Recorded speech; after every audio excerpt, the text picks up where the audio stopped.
Hoje você vai conhecer a história do santo que foi professor e depois reitor da Universidade de Oxford e somente aos 46 anos aceitou ser ordenado sacerdote.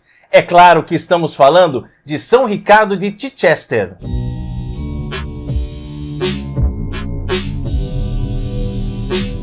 Vinde, ó Deus, em meu auxílio, socorrei-me sem demora. São Ricardo se empenhou muito na pregação de uma cruzada. Para isso, ele estava pregando em Dover, por ordem do Papa, depois de ali dedicar uma capela a Santo Edmundo. Foi ali que ele faleceu aos 56 anos, no dia 3 de abril de 1253. Já deixa o seu like aqui e fica com a gente até o final, ok? São Ricardo nasceu na Inglaterra em 1197. Seus pais morreram muito cedo e deixaram como herança muitas dívidas e um casal de irmãos. Por isso, Ricardo se acostumou desde cedo ao trabalho duro da fazenda. Só mais tarde, depois de cuidar dos irmãos, pôde iniciar os estudos com os monges beneditinos. Completou sua formação na Universidade de Oxford, onde mais tarde, depois de trabalhar um tempo como professor, foi eleito reitor.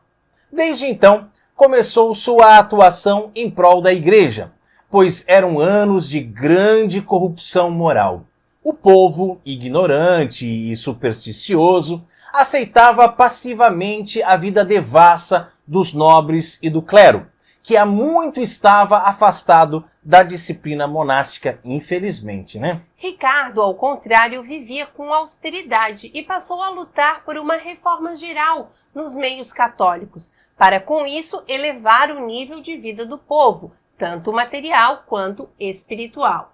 Na universidade, favoreceu a aceitação dos frades franciscanos e dominicanos, que aos poucos instituíram a volta da disciplina e da humildade entre os religiosos e os seus agregados. Essa postura acabou gerando retaliações do rei Henrique III ao bispo da Cantuária. Perseguido pelo rei, o bispo buscou o exílio na França e Ricardo o acompanhou fielmente até que o bispo morresse.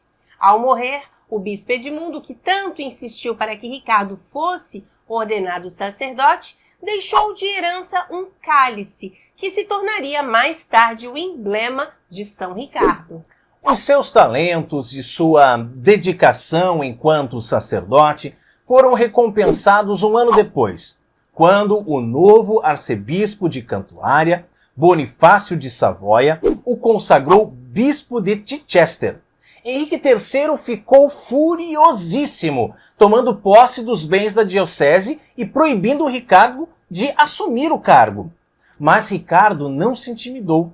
Voltou disfarçado de mendigo e na clandestinidade atuou durante 2 anos, organizando o trabalho pastoral da diocese junto ao povo explorado. Foi obrigado a pedir hospitalidade a um pároco rural, andava a pé para as visitas pastorais e ganhava seu sustento arando o campo. Entretanto, o Papa Inocêncio IV perdeu a calma e ameaçou excomungar o rei, que teve de aceitar Ricardo como bispo de Chichester. Assim, ele pôde atuar com liberdade até morrer em Dover, no dia 3 de abril de 1253, a caminho de uma cruzada. Ricardo foi sepultado no cemitério da Catedral de Chichester, e sua santidade era tanta que 9 anos depois, apenas 9 anos, o Papa Ubaldo IV o canonizou. A vida mundana de muitos clérigos levavam diversos sacerdotes a contrair matrimônio secretamente. Apesar dessa sacrílega aliança ser proibida pelo direito canônico, e tais mulheres são consideradas concubinas pela Igreja. São Ricardo decretou que o clero casado deveria ser privado dos seus benefícios e as suas concubinas perderiam os privilégios da Igreja, tanto em vida como após a morte. Eram declaradas incapazes de herdar qualquer propriedade dos seus maridos e seus legados deveriam ser doados para a manutenção da catedral. Para evitar essa situação, os candidatos ao sacerdócio deveriam fazer voto de castidade e viver de acordo com ele. Ele estabeleceu também que, para acabar com os abusos, os vigários deveriam ser sacerdotes, possuir apenas uma propriedade para viver, não lhes sendo permitido ter outra paróquia com um nome falso, o que era comum naquela época. Os diáconos, por não serem sacerdotes, eram proibidos de ouvir confissões, indicar penitências ou batizar. Para maior decoro da liturgia, Ricardo ordenou que os sacerdotes celebrassem a missa com as vestes impecáveis e usassem um cálice de prata ou de ouro, completamente limpo. Sobre o altar deveriam ser colocadas pelo menos 2 palas consagradas para cobrir o cálice durante o sacrifício, e uma cruz diante do celebrante. Para a consagração, o pão deveria ser da mais pura farinha de trigo, embora o vinho pudesse ser misturado com água.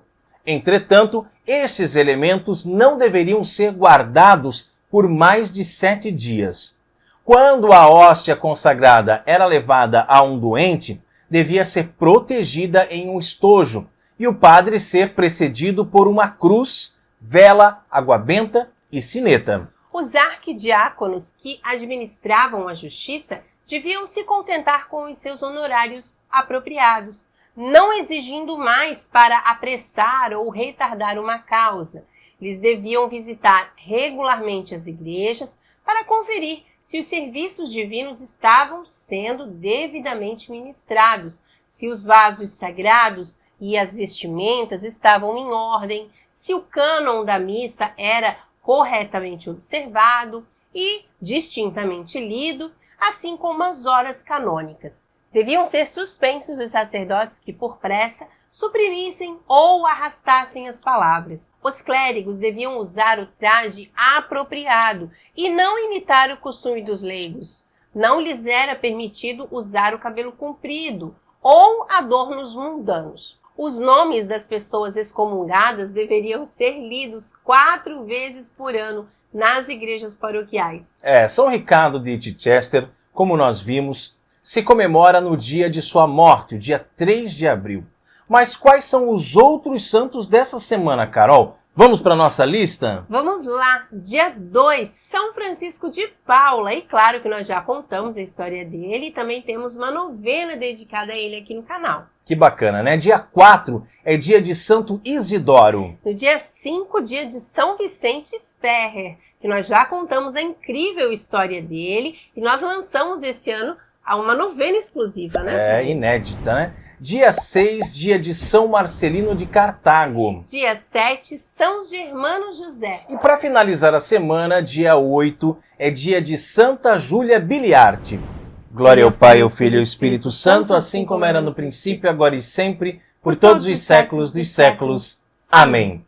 E você, é devoto de São Ricardo de Chichester ou nunca ouviu falar nele? Sabia que ele é festejado tanto pelos católicos como pelos anglicanos, sendo venerado como padroeiro dos cavaleiros e dos cocheiros? Escreva aqui nos comentários para nós se você já conhecia a vida, a história desse grande santo e o que você achou do vídeo de hoje, ok? Em breve nós contaremos a história de outro grande santo ou santa da Igreja Católica. É sempre bom aprender e estudar sobre a vida dos santos, não é mesmo? É verdade. Então, se você ainda não é inscrito no nosso canal, inscreva-se agora. É de graça e ajuda muito o canal a crescer. Não esqueça de clicar também no sininho para receber todas as nossas atualizações. E você já sabe que na descrição desse vídeo estão os links que nós citamos aqui das novenas e histórias. Que Deus te abençoe. Salve Maria!